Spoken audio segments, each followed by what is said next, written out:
I get a lot of feedback from you guys about me covering culture, and I just want to state one more time, I'm never going to stop covering culture because it matters. And it is because conservatives hold the opinion that it doesn't matter that we have lost so much ground to the left. It is because we have not made any investment in talking about culture that we have ceded so much ground to the left. It is because of this that we are absent in Hollywood. And it's because of this that the biggest public figures in the world are left-leaning and vote left, and they show up when it's time for election season, and they stand behind these people and convince the masses, the young kids who are seized by culture, right? They don't care about your policy papers. They don't care about the debates that you guys are having, these intellectual debates on stage or these panels. They don't care. They're watching Kim Kardashian on Instagram, and Kim Kardashian says, hey, go out and vote for Hillary Clinton. They go and they do it because that's what it means to be an influencer. So if we are not competing there, we are competing nowhere. For the record, once again, Andrew Breitbart was correct when he said politics is downstream from culture. And I have been fascinated, as you guys know, with the Kim Kardashian sex tape story, which is so relevant, I cannot tell you. Because if this is correct, and by all indications, it seems that Ray J, her ex, is telling the truth, that she was not a victim of a sex tape, but she orchestrated the sex tape, right? That she's actually a nasty person behind the scenes who has been hell-bent on being famous, and she used a lot of black men in particular to get to where she is, and then left them in the dust. Calls Ray J desperate, and, don't know what's going on with him, and now Kanye is crazy, and she's just completely promoted herself to be in the status that she is, right? Now you have Ray J being the entertainer who is at the beginning of the story, who has spoken out and said, this has all been a lie. I have had communication with her spanning back for years. I have helped her in every aspect of her career pre-Kanye involvement, and he's angry. And he is saying he is going to sue this family. This is relevant, right? This is relevant to culture, to prove to children that everything that they see is a deception and a lie. Well, some tapes are making the rounds of Kim Kardashian, and she's talking trash. This is years ago. It seems to be a voicemail that she left Ray J, where it's not the sweet little Kim K that she presents today. She's nasty. She's calling Whitney Houston a crackhead, and she's yelling at Ray J. And this tape landed on my lap, and I am told that there is much, much more.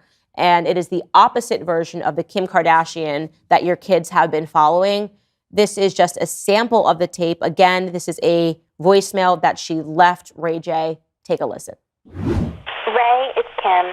I just want you to know that I think you are so disgusting and desperate. Who leaves their email address on their machine?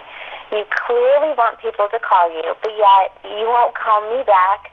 And actually, you know what? Don't call me back. Don't ever call me back. I never want to talk to you ever again. I think you're honestly a sick human being, and I think you are just so desperate that you'll do anything for attention, and you're just so disgusting. Honestly, so have fun with old hag Whitney Houston. She's so sick, and crack is definitely not whack with you guys, because you are just honestly makes me laugh on how disgusting you guys look. You're in Vegas with Whitney, and you need to go hang out with your old friend. And it's not right, but it's okay. I'm definitely going to make it anyway, because you guys are just disgusting and sick, and stop you're with her. I don't understand it. She's so old and sick, and you are just sick and desperate. So leave me the alone and stop calling me. I hate you!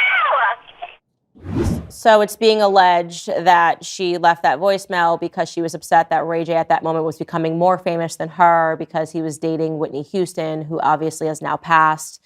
Like I said, I'm just throwing that out there because there was a lot more that was presented to me from people that are in Ray J's circle, and I am basically openly inviting him to come onto this show. I can even do a separate podcast because I think the Kardashian family is potentially a Hollywood cartel. And what I mean by that is not that they're moving drugs, but I am talking about the control that they have in Hollywood and the lies that they have told to get to where they're going. And I think that they have left a lot of victims in their wake, Ray J included.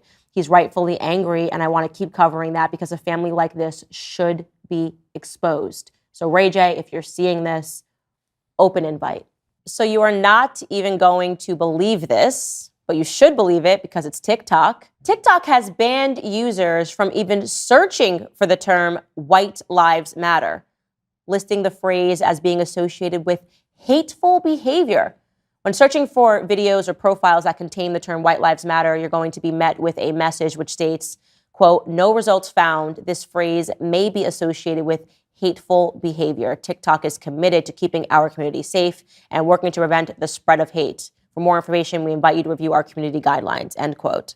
What are the community guidelines? Well, you can definitely use the hashtag Black Lives Matter. You can definitely use the hashtag Asian Lives Matter. You could definitely use the hashtag Latino Lives Matter. All of that is fine. But if you use White Lives Matter, it's problematic, obviously, because being white is problematic in 2022. Actually, since a little bit earlier, being white kind of became problematic starting in, I would say, maybe 2012, maybe 2008 when we elected Barack Obama. Suddenly, we felt this shift. And it wasn't like we were after equality. We just actually wanted to make white people that never had slaves and white people that weren't behind the segregating policies that we once had in this country under Jim Crow, we wanted to make them suffer.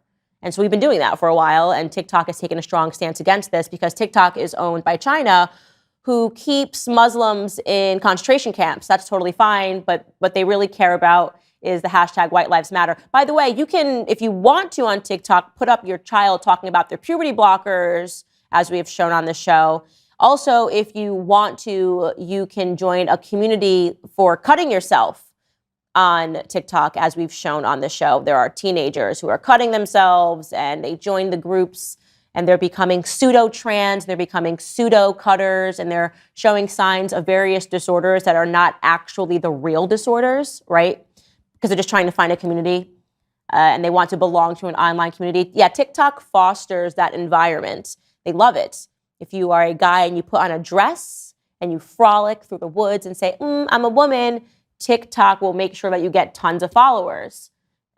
Really, what TikTok is after is furthering divisive rhetoric. They are after furthering the divide of the American people. And what better way to do that than by outright basically having a policy that says white lives don't matter. That's what the TikTok policy is.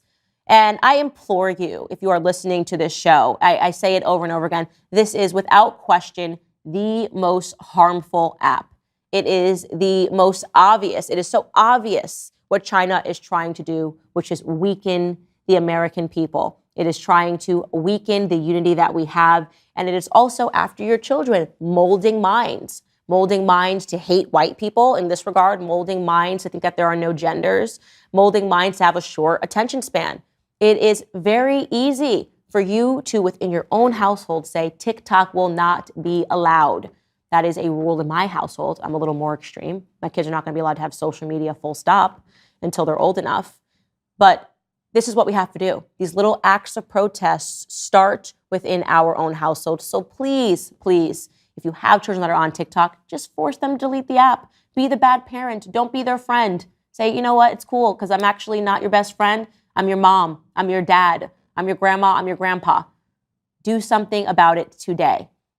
All right, guys, the next portion of the show is going to be available exclusively on Daily Wire Plus. I'm going to be talking about Madonna's extremely weird recent TikTok. So if you are not a member yet, go ahead and click the link in the description and subscribe right now.